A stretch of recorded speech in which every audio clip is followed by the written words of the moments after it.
kapag babae na ang sumuko. Kapag yung babae palagi kang iniintindi, it means ayaw niyang masira yung relationship nyo. Kapag yung babae nagalit pero hindi sinasabi yung dahilan, it means gusto niya na ikaw mismo makaalam sa maling ginawa mo. Kapag yung babae binabaan yung pride, tol, napakaswerte mo. Palaging nagpapalambing, it means gusto niya lang iparamdam mo sa kanya na mahal mo siya. Palaging nagseselos, it means takot yan na mawala ka. Palaging nangungulit, it means mahal na mahal ka niyan at ayaw niyang mapunta sa iba yung attention mo.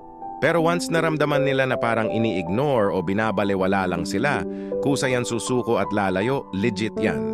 Mas masakit talaga kapag babae na yung sumuko, you know why?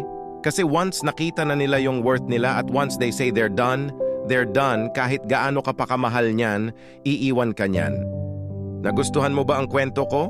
Kung yes, mag-follow ka na sa Noe Fact Stories. Maraming